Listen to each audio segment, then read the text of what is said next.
My name is Hannah, and this is my beauty budget.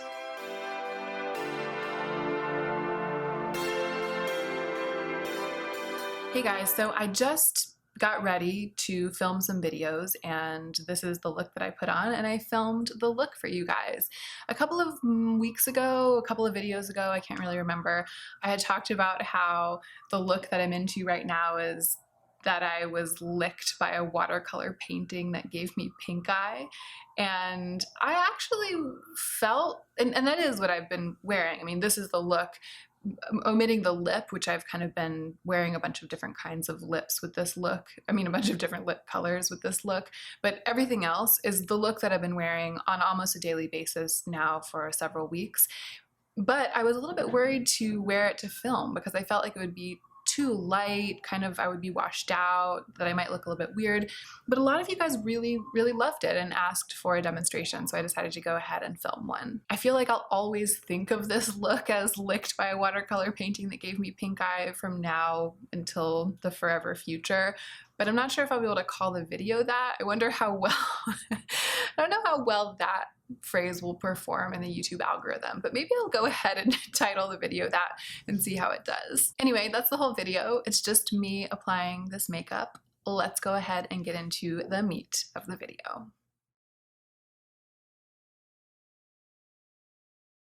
Hey guys, so I tried to scoot myself in kind of closer to the camera than I normally do. I think that the top of my head is probably cut off, but I know that I'm not going to be zooming in to demonstrate this look because there's not really any detail work involved. It's pretty much an all over the face look, but I want you guys to be able to see what I'm doing as well as possible. So I feel like this is a good compromise.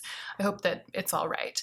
I actually washed my hair last night for the first time since I cut it, and when I woke up this morning, it looked great. It has definitely relaxed. I think the follicle has relaxed a little bit after being freaked out by the haircut, but it was very silky and fine feeling, like it often is the morning after I wash it. So I spritzed it with a bunch of the Moroccan oil dry texture spray that I love, and I put it up in this clip. And then I also very loosely split my bangs in the middle and very gently pinned them back. I don't want them to get smushed flat against my head. And I don't mind when they develop a little bit of a sensibility towards being parted in the middle. It's that Alexa Chung center part bang look that I'm kind of all about right now. So that's why my hair looks the way it is, up in this kind of funny, messy bun thing, but I'll take it down at the end of the tutorial so we can see together how it's developing. I'm also already wearing all of my base makeup. I'm just going to be demonstrating the application of color cosmetics. So I'll tell you what I have on. I used a little bit of my Clarins SOS Green Primer mixed with this Sheer Glow product, Base Glow, from the brand 1/1, which I had never even really heard of. Lauren gave this to me. I've been mixing this with other things, glowy things usually, partly because it's nice to get a glow mixed in, but also because I'm trying to extend its life as long as possible because it's suddenly become my holy grail primer. I really love this product. So I mixed these two together to prime. And then I just went in with a tiny bit of my Makeup Forever HD concealer in the shade 11, which is Pearl, and I just tapped it out really spread out under my eyes, on my chin, and on my forehead, and a tiny bit on my nose. I try to get it as sheared out as possible. When I do that with this, it really looks quite skin-like, and it's a good match for my skin tone when it comes to brightening. I also used my Sephora Bright Future Green Color Corrector to balance out some redness on my chin, and I used my NARS Soft Matte Complete Concealer in Chantilly for spot concealing. And then I have soap in my brows for soap brows, and that's it in terms of what's on my face. I also primed my eyelids with the Smashbox 24-hour Photo Focus Eyelid Primer. All right, with all of that out of the way, let's go ahead and start. This has been my go-to look for weeks now, so I'm just gonna kind of zoom through it and show you guys what I always do.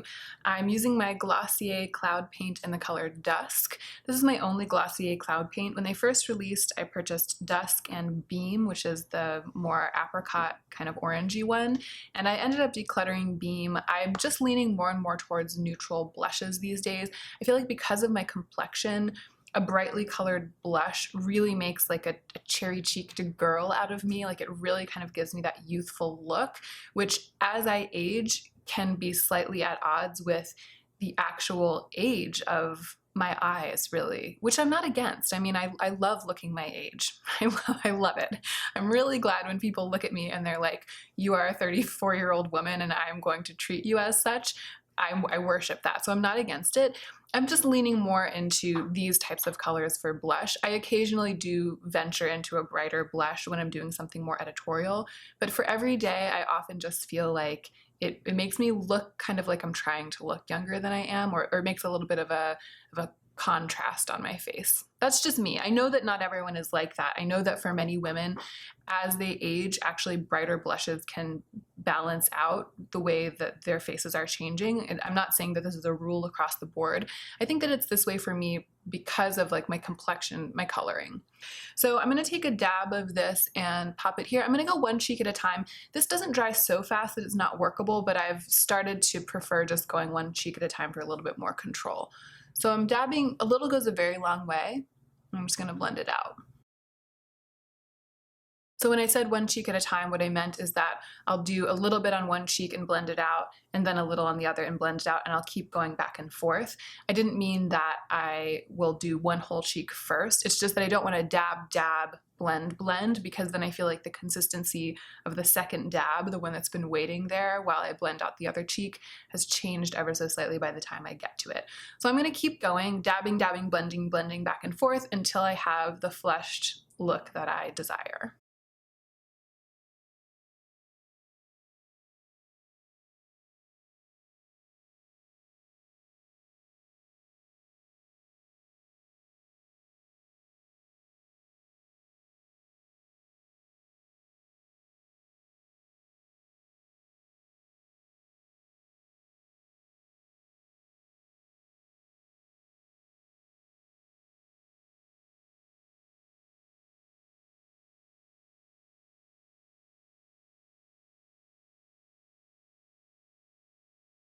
All right, there we go. So I didn't tell you beforehand, but I will tell you now kind of how I moved through that process.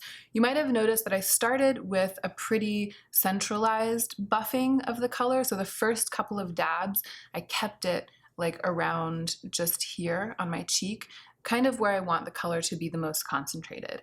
And because it dries relatively quickly, because it sets down relatively quickly, and because it layers well, like you can layer it and layer it and layer it and it doesn't pick up on itself, I was able to then go back and with the later dabs, spread it out more. So it was almost like I layered a deeper amount of product underneath, and then the ensuing layers on top, I buffed them out further and further, and so the wash kind of spreads out and gets more diffused from the center of my cheeks. And then as I went on and the brush started to get a buildup of sort of semi-dry product, I started bringing it up on the sides of my forehead and on the top of my forehead a little bit, which is exactly where I start to burn if I'm getting sun. So it looks like a really natural flush up there. I know my bangs are going to cover it up, but I always do it anyway. Call me thorough. And then just at the end, when I just had a little left over, I went underneath my chin and also kind of underneath my jaw right here. And I find that that just helps with a little bit of shaping, especially on camera. So if I darken just the part of my face where it starts to curve and become my chin, then it's almost like it causes it to fall away visually, and just it sculpts this edge of my face a little bit. And this part of my face is somewhere where I'm a bit jowly. It's hereditary. It's just the shape of the faces of many of the women in my family, that this part of the face kind of bumps down or sinks down a little bit. And I find that just darkening that edge of my jawline a little bit helps to soften the appearance of that. So now that it's had time to sort of set down and sink in, I'm seeing that it actually looks really, really quite natural and easy. And this is the way that I would happily go out for the day. I think because I'm on camera and because I'm going to film a little bit in this look after this, I'm going to darken it up just on the centers of my cheeks a little bit more, because this kind of flushed, blushy watercolor look reads differently, very differently on camera than it does in person. And I feel like I need a little bit more intensity of color for filming in this look. But again, if I were just doing this for the daytime, I would stop here.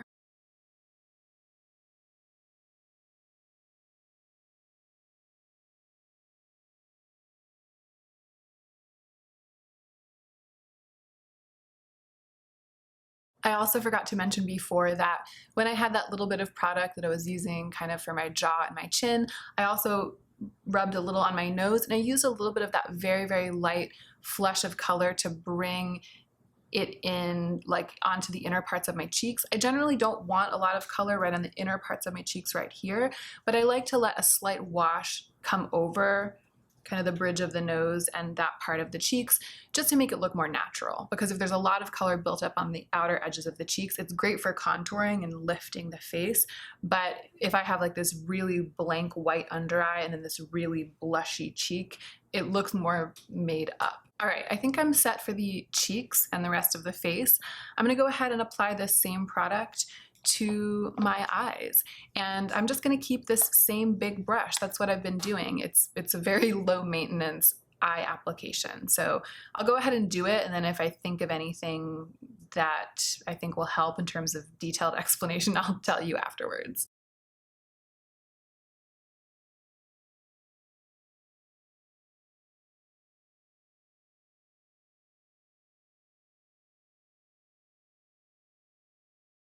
So you can see what I was doing, right? I just put little dabs right in the center of the lid, close to the lashes, and sort of tapped it out with my finger, and then I used the brush to buff it up all over the lids, and I kept doing that, which means that there is somewhat of a very light gradient. So it's a little more concentrated towards the lashes because that is where I was applying the product, and then it fades out into something much lighter as it gets up into my brows.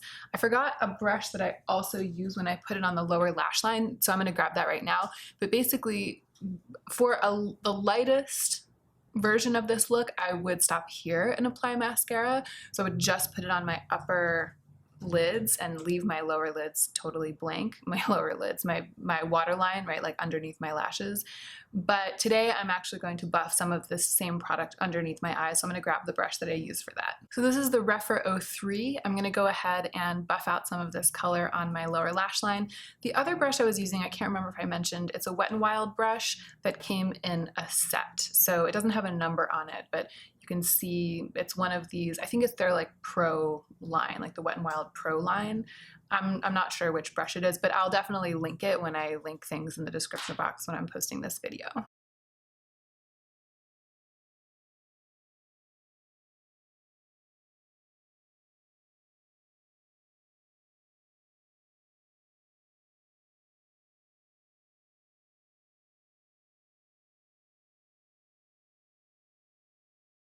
So I used this little brush to buff out some of the Glossier Cloud Paint underneath my lash line, and then I also used some of it to just pack the same product a little bit more densely along my upper lash line and a little bit in my outer corner.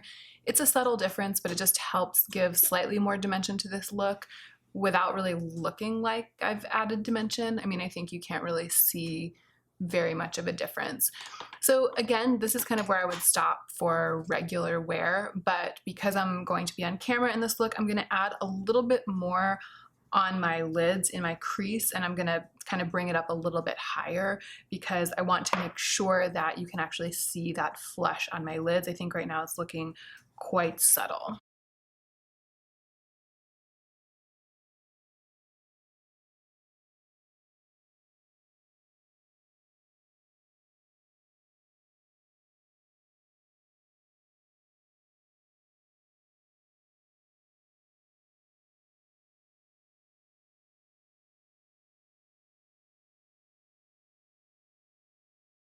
All right, and with that, we have veered into a territory that I think would be slightly wearable editorial for day, for work or something, but is just right for filming.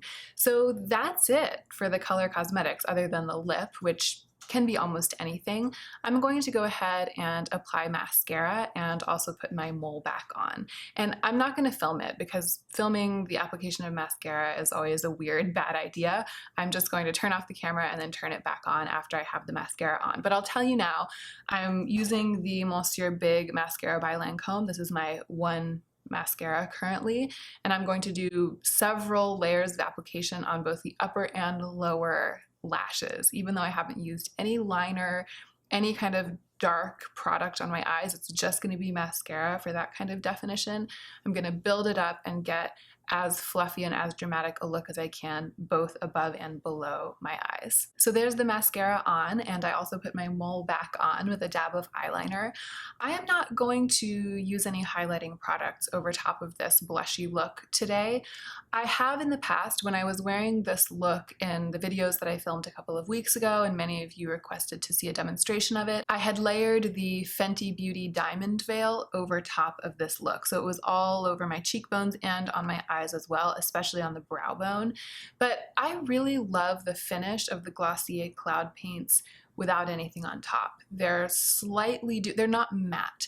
They're not dewy, they definitely don't have any kind of shimmer or glitter or anything in them, but they just have a very, very skin-like, like healthy glow of skin appearance. So I've been enjoying wearing this look without another powder or cream product on top.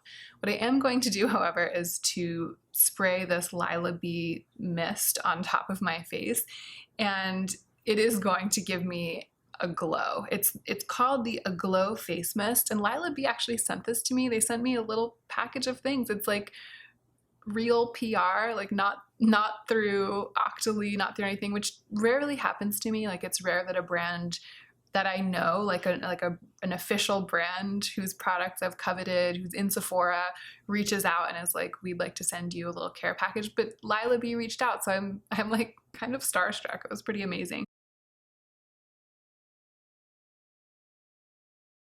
It also smells good, it feels good. The sprayer is very robust. It's not one of those very fine like cloud mist or fog mist sprayers. You can really feel it spraying out, but it's not awkward, or it doesn't spurt, you know, it's very well dispersed, but it's robust. I feel like you only need 1 or 2 or 3 spurts to really get a good even coating on your face.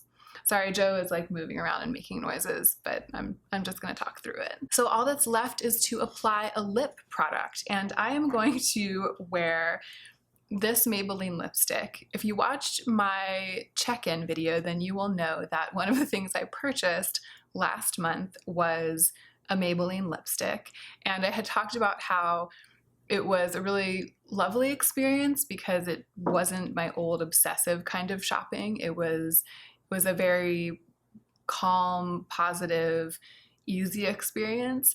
And when I was looking at the Maybelline lipsticks on that occasion, the occasion that I described in my check-in, I looked at all of them, right? I shopped a little bit because I don't usually do that. I don't really go to the drugstore and like look at all the colors and look at what's available. One of the lipsticks that allured me quite a bit was this one, which is called Gone Greige.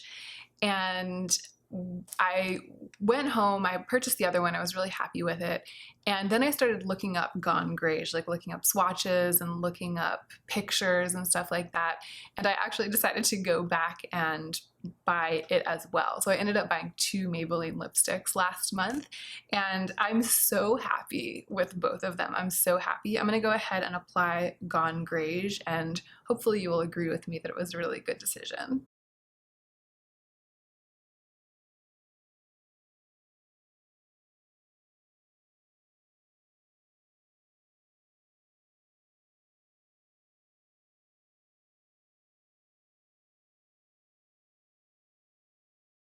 So that's the lippy. As you can see, it is definitely kind of an edgy, grungy, dare I say grungy color, but I feel like more than greige, which as we know is gray beige, it has kind of a mauve undertone. It definitely has a little bit of mauve, of sort of purple, and almost then kind of a pink or sort of a flush color, like a lips color in it, that makes it look a little bit less unnatural, like a little bit less dead girl, I feel, than a true greige. I feel like it's a little bit more of a grauve, gray mauve, or mauve, or maybe it's like a greige mauve, but there's something about it, to me, that the tones and undertones of this color are spot on.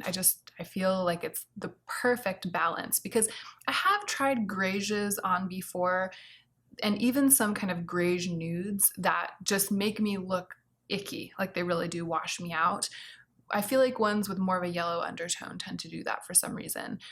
There's something about this one that really works for me. And in tandem with the rest of this look, I feel like it really makes this look, this whole look, a bit more edgy. And the look before I applied this lip was kind of fresh, bright, easy, and then with this lip, with the simple addition of this lip, because you know it just takes like 1 minute to apply a lip, it makes it a little more editorial. Once again, like it makes it a little more statement. And that's one of the things that I love about this washy, blushy look, is that you can use, I guess, an unusual choice for a lip. Like I feel like this is an unusual choice for a lip to go with the rest of this look.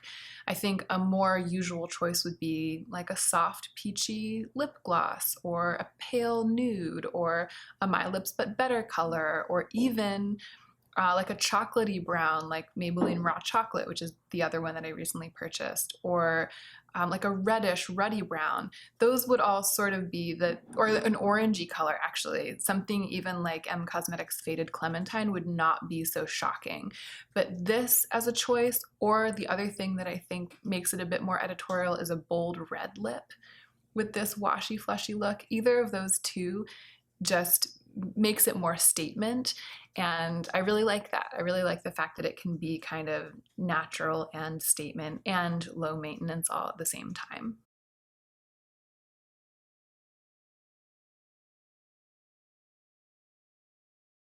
All right, so there's how the hair came out. I'm relieved. I feel like my hair is once again looking less like Susan Sarandon's hair and more like my hair, and I really like it. I'm glad that the cut has come out like this. I feel like it's lighter. Again, like I said in the other video, there's less weight, and so that even allows the natural texture, the natural wave in my hair to come out even more, because it has to fight less with gravity in order to crimp. So this is how we're looking. This is the look. This is the choppy changey. And I hope you guys enjoyed watching this brief demonstration. Don't forget to take extra good care of yourselves so that you can be the most effective versions of yourselves as you do your work in the world.